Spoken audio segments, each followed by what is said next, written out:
Bueno, el objetivo de este seminario es presentar un panorama crítico del racismo en la sociedad cubana, identificando su presencia en diferentes ámbitos y a partir de esa identificación de la presencia del racismo en diferentes ámbitos de la sociedad cubana, poder tejer algunas reflexiones que nos conduzcan a salidas emancipadoras y por tanto necesariamente antirracistas. Entonces, esta clase responde también a ese objetivo, una clase que lleva por título Óvulos, espermatozoides y proyectos reproductivos, rastros de una biopolítica racial del parentesco en Cuba. Entonces, esta clase tiene como objetivo situar esta discusión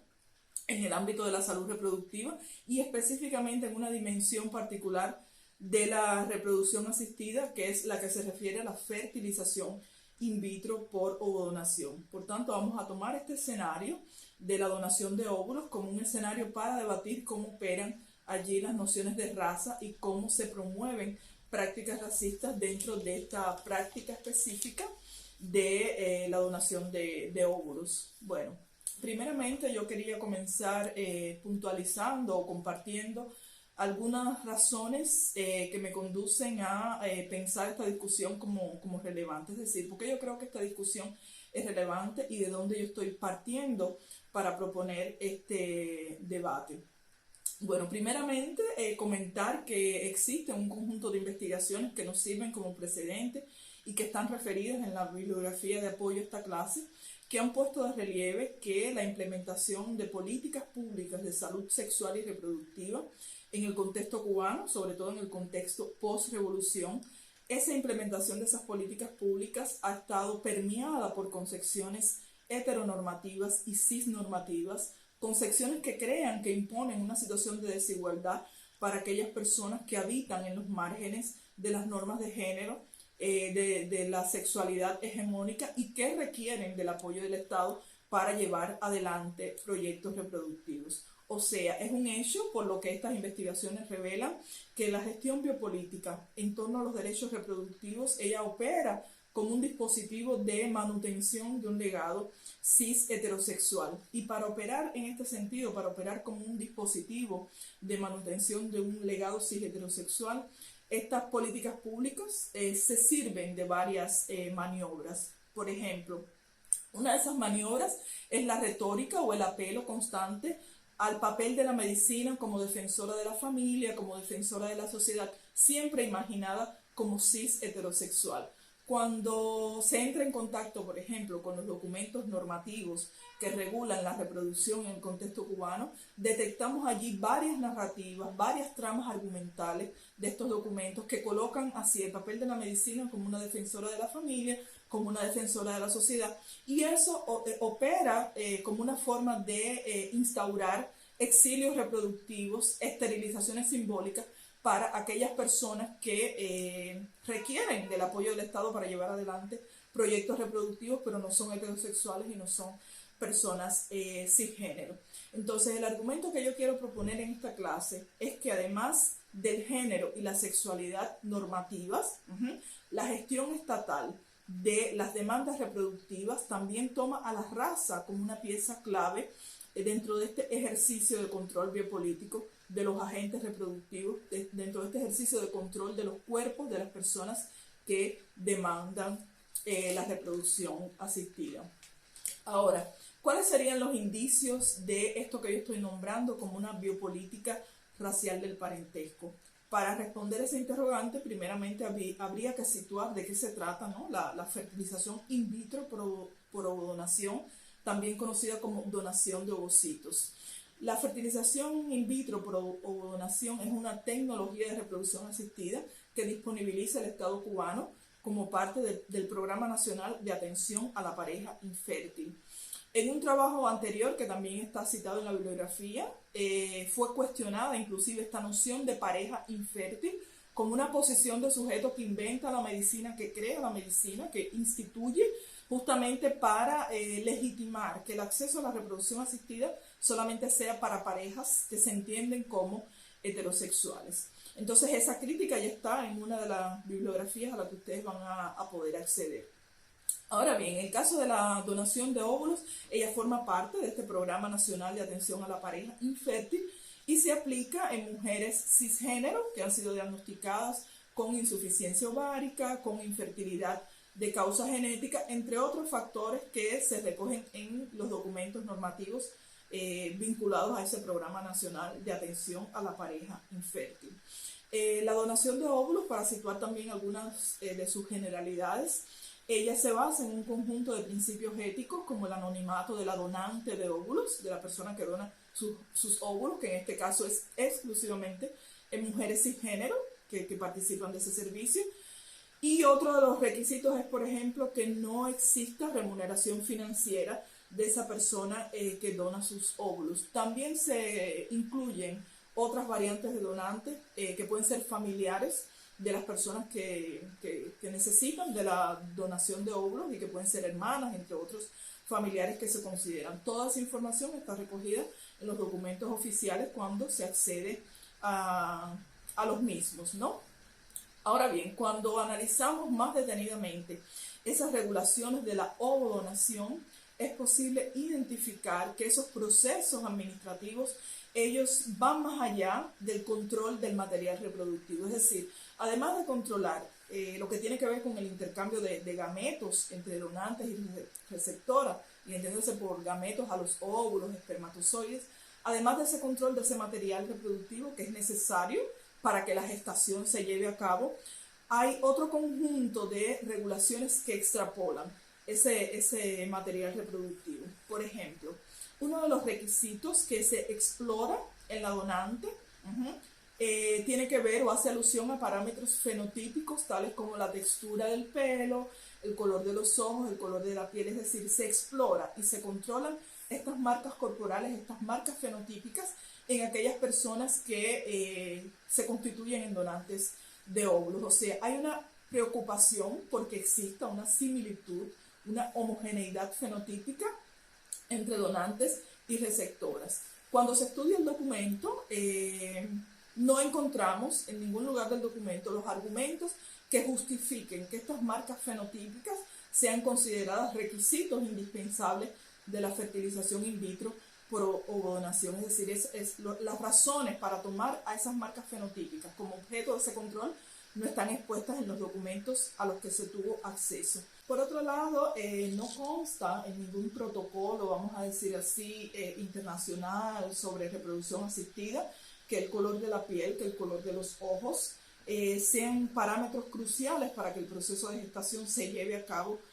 con éxito. O sea, esa similitud fenotípica, esa homogeneidad fenotípica que es institucionalizada como un requisito de la ovodonación, no torna al material genético más apto para la reproducción. Por tanto, fuimos a explorar en otras fuentes, ¿no?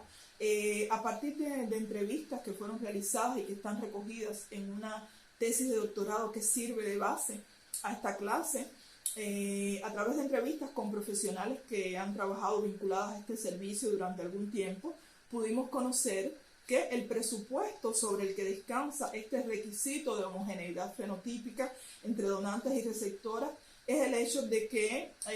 madres y padres quieren hijos físicamente parecidos con ellos. Este es el argumento que circula a nivel de la práctica profesional, pero que no está expuesto en el documento, que se toma como fundamento para realizar este escrutinio de esas marcas corporales. A partir de aquí, el análisis que queremos proponer es el siguiente.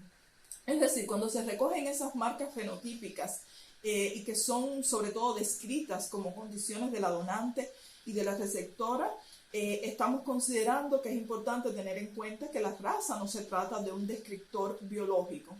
Cuando se recogen estas marcas fenotípicas, eso no tiene que ver con una descripción de la realidad. Atendiendo inclusive al contexto histórico que permite comprender cómo se inventó la idea de raza, es importante considerar que justamente la raza es una invención colonial moderna que tomó, que se sirvió, que se valió justamente de atributos físicos para inventar un sistema de clasificación social, de estratificación social entre grupos humanos. Entonces, la primera cuestión a tener en cuenta en este análisis tiene que ver con ese reconocimiento de la raza como una invención colonial moderna y no necesariamente como un descriptor biológico. Entonces, por otro lado, si bien es cierto que las nociones de filiación y de parentesco han sido construidas en diferentes sociedades a partir de su asociación con sustancias como la sangre compartida, como el código genético compartido, también es cierto que parentesco y filiación exceden estos marcos, estas marcas corporales físicas, y sobre todo en el ámbito de la reproducción asistida, las tecnologías reproductivas tienen ese potencial justamente de erosionar esos marcos normativos, de desestabilizar ese orden simbólico que presume que pariente sería solo aquel que compartiría tu sangre, o pariente sería solo aquel que compartiría código genético contigo. Y sobre todo si tenemos en cuenta que estas regulaciones no están colocadas en el ámbito de la autodeterminación de las personas que acuden al servicio de reproducción asistida, sino que por el contrario, ellas ya están reglamentadas, ya están institucionalizadas como parte de esa gestión biopolítica, pues entonces no podemos decir que es únicamente porque madres y padres quieren hijos parecidos con ellos, porque de entrada ya eso está institucionalizado dentro de los requisitos de la ovodonación. También es importante reconocer que fue en el contexto de la colonización europea que un conjunto de regulaciones racistas, tales como la pureza de sangre, fueron impuestas en las formas de organización familiar propias de las sociedades latinoamericanas. En este sentido, el trabajo de Oshie Curiel sobre la nación heterosexual, los trabajos de la antropóloga Verena Stolker, inclusive en la sociedad cubana, en el contexto de la colonización, dan muestras fehacientes de cómo el proyecto de colonización europea, española en este caso específicamente, tenía dentro de sus propósitos, o tuvo dentro de sus propósitos, alterar, modificar las formas de organización familiar que estaban presentes antes de la colonización en estas sociedades. Entonces, es importante, a partir de este acercamiento histórico, es importante poder cuestionar esa gestión biopolítica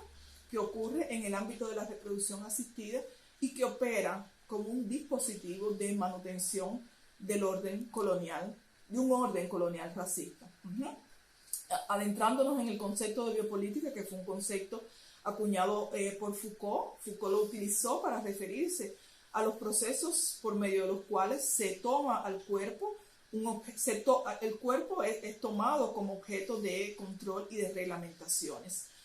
Dentro de este concepto de biopolítica que fue acuñado por Foucault, él destacó el papel de la medicina, el lugar preponderante que ocupa la medicina en ese proceso de adiestramiento de cuerpos. O sea que cuando hablamos de biopolítica se trata de un ejercicio de poder que toma al cuerpo como objeto de control, y uno de los mecanismos justamente para ejercer ese control es la instauración de una norma y de procesos de normalización. Por tanto, cuando estamos hablando de una biopolítica racial, se trataría de una tentativa de normalización de la especie humana que toma como punto de partida, que toma como pilar de esa tentativa de normalización de la especie humana al concepto de raza, la noción de raza, y que tiene, entre otros propósitos, esa ilusión de perfeccionar la raza humana, ¿no? Dentro de esta biopolítica racial han sido cruciales las ideas, por ejemplo, de pureza, de razas, de emblanquecimiento,